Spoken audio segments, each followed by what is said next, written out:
Bonjour, dans ce module, nous allons voir les 4 phases de l'entretien professionnel. Nous intéresserons au processus complet de l'entretien et nous verrons comment l'orchestrer et comment le suivre. Donc nous verrons ces étapes les unes après les autres avec leurs points clés et également leurs facteurs clés de succès.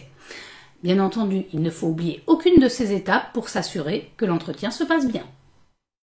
Quelles sont justement les 4 phases de tout entretien professionnel ? La première grande étape, c'est d'orchestrer et de convoquer à l'entretien. Il faut que votre collaborateur soit au courant que cet entretien arrive et qu'il puisse s'y préparer. Deuxième grande étape, c'est de vous préparer vous-même en tant que manager. Vous allez voir qu'il y a de multiples tâches à faire pour être prêt le jour de l'entretien. Vient ensuite la phase d'animation, celle auquel on pense automatiquement. Mais on verra qu'elle n'est pas aussi simple et qu'il y a 7 étapes à respecter lors de l'animation. Ensuite, derrière, vient la phase du suivi. En effet, on l'oublie souvent, mais après l'entretien, tout n'est pas terminé quand on quitte la salle. Il faut assurer le suivi pour justement respecter les promesses faites aux collaborateurs. Alors, passons à la première phase. La première phase, c'est l'orchestration et la convocation à l'entretien. En effet, vous avez toute une équipe pour lesquelles vous devez mener des entretiens. Il va donc falloir planifier les moments d'entretien et s'assurer que toute cette planification soit respectée. Pour cela, je vous conseille de bien timer justement vos entretiens.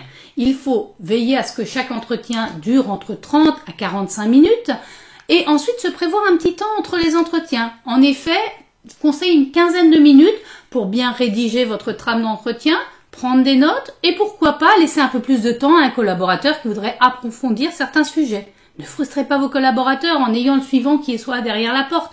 Laissez-leur du temps. Prenez le temps de communiquer avec eux.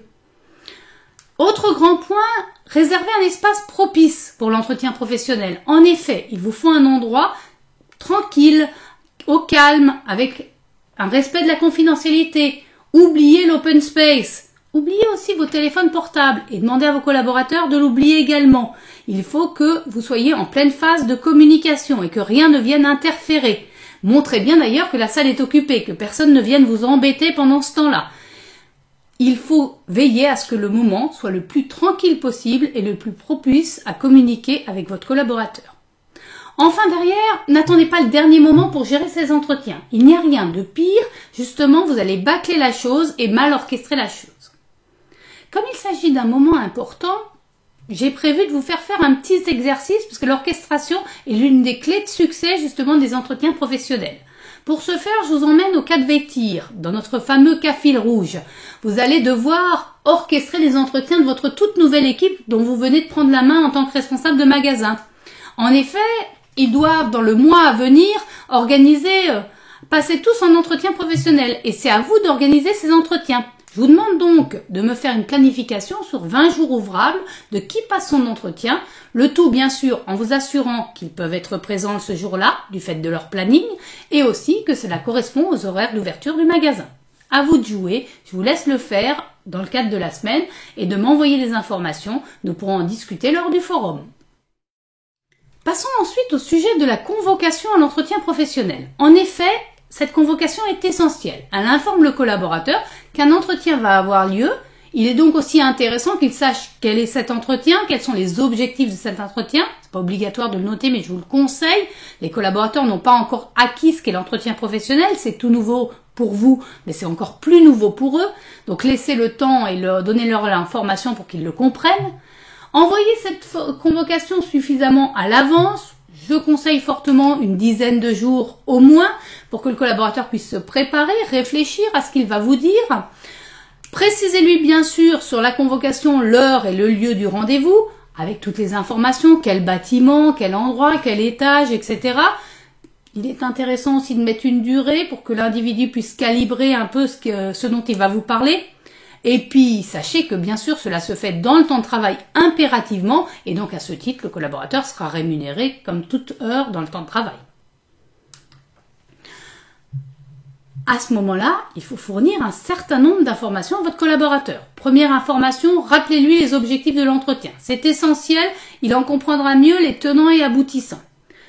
N'oubliez pas de lui envoyer sa convocation, nous venons de le voir.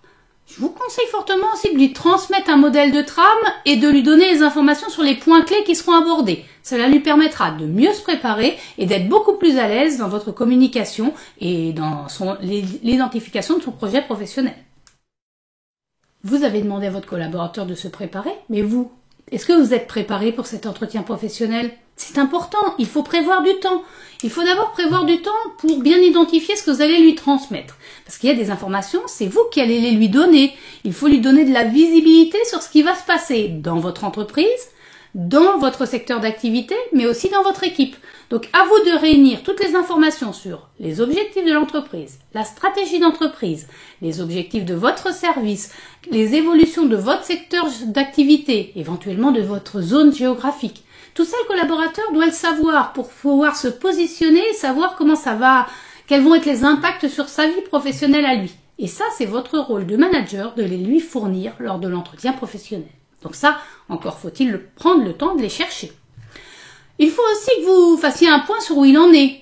Allez relire son entretien de l'année précédente. Allez identifier justement s'il a fait des formations, s'il a mené des actions pour développer ses compétences, pour justement savoir où il en est aujourd'hui. Refaites un point peut-être avec l'entretien annuel que vous avez eu précédemment pour voir sur quelles compétences vous deviez travailler ensemble. Ça va vous servir de base pour trouver des moyens de progression. Donc tout ça, c'est un point à faire vous-même. Et ensuite, c'est d'aller réfléchir, d'aller mener une réflexion pour vous dire vers quoi je veux le pousser, mon collaborateur, vers quel projet, vers quelle action de formation, vers quelle action managériale. Projetez-vous dans l'avenir et ayez des idées que vous devrez après co-construire avec lui, bien entendu. Listez donc les ressources et les formations que vous pourriez mettre à sa disposition. De quoi avez-vous besoin pour vous préparer à chacun des entretiens? Bien sûr, vous devez préparer pour chacun de vos collaborateurs sa trame d'entretien. Ayez aussi sa fiche de poste, de son poste actuel, mais aussi, si vous voulez le faire évoluer, du poste à venir. Même si l'évolution est longue, il va falloir étudier les compétences qui lui manquent. Donc ça, c'est important d'avoir les deux fiches de poste. Allez récupérer son dernier entretien, surtout si c'est pas vous qui l'avez mené. C'est d'autant plus important. Je vous conseille aussi fortement ce qu'on appelle la fiche de suivi managérial. Une petite fiche où, au cours de l'année, vous allez noter tous les points importants, tous les succès, toutes les difficultés qu'il a rencontrées, tous les points où vous avez observé qu'il y avait un problème de compétence. Bien sûr, vous lui en avez déjà parlé, mais vous les avez tous notés. Et vous avez fait un point, vous êtes noté les informations au fur et à mesure, ce qui fait que quand vous préparez votre entretien, vous n'avez plus qu'à reprendre ces informations et vous avez des cas factuels qui vont pouvoir vous aider à alimenter votre entretien professionnel.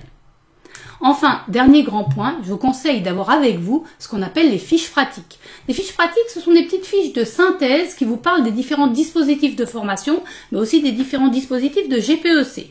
Ils vous expliquent un peu ce que c'est qu'un bilan de compétences, ce que c'est qu'une validation des acquis de l'expérience, ce que c'est qu'une période de professionnalisation, tous ces dispositifs que vous n'utilisez pas au quotidien, mais où vous allez devoir donner des informations aux collaborateurs. Vous pourrez soit leur faire une copie de ces dispositifs, de cette fiche, soit derrière leur expliquer lors de l'entretien en ayant les notes avec vous.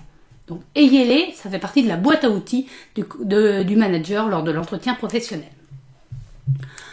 Vient ensuite le moment de se dire qu'est-ce que je dois préparer en termes de réflexion. Et là, un gros travail à mener. Prévoyez du temps justement pour le faire.